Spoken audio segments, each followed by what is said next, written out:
Welcome to Luca is a Billionaire, where the only thing I invest in is your answers. In this video, I will explain how to make cotton candy flavor at home.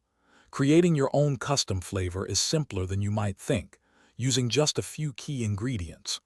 We'll start by gathering our base, which is granulated sugar, and then select the perfect concentrated flavorings to achieve that classic taste. Adding food coloring will give your homemade flavor a fun, vibrant look, just like at the fair. The heart of your cotton candy flavor lies in your choice of extract. Many enjoy a classic vanilla base, but you can also explore fruity options like strawberry or raspberry for a different twist. Don't be afraid to get creative and mix a few drops of different super strength flavors to develop a truly unique profile. Remember, a little goes a long way with these concentrated extracts. Once you have your ingredients, it's time to mix. Start by placing your granulated sugar in a container.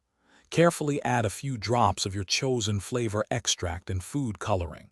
Then, mix everything together thoroughly until the color is uniform and the flavor is well distributed throughout the sugar.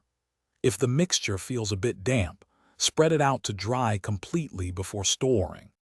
Proper storage is key to maintaining your homemade flavor's potency. Always keep your cotton candy flavor in an airtight container in a cool, dark place, away from any direct sunlight or heat. When using it, always reach for a clean, dry spoon to avoid introducing moisture. This flavored sugar is perfect for making actual cotton candy, or you can use it to enhance other sweet treats like baked goods or beverages. Thanks for watching and please subscribe. It's the best investment you'll ever make.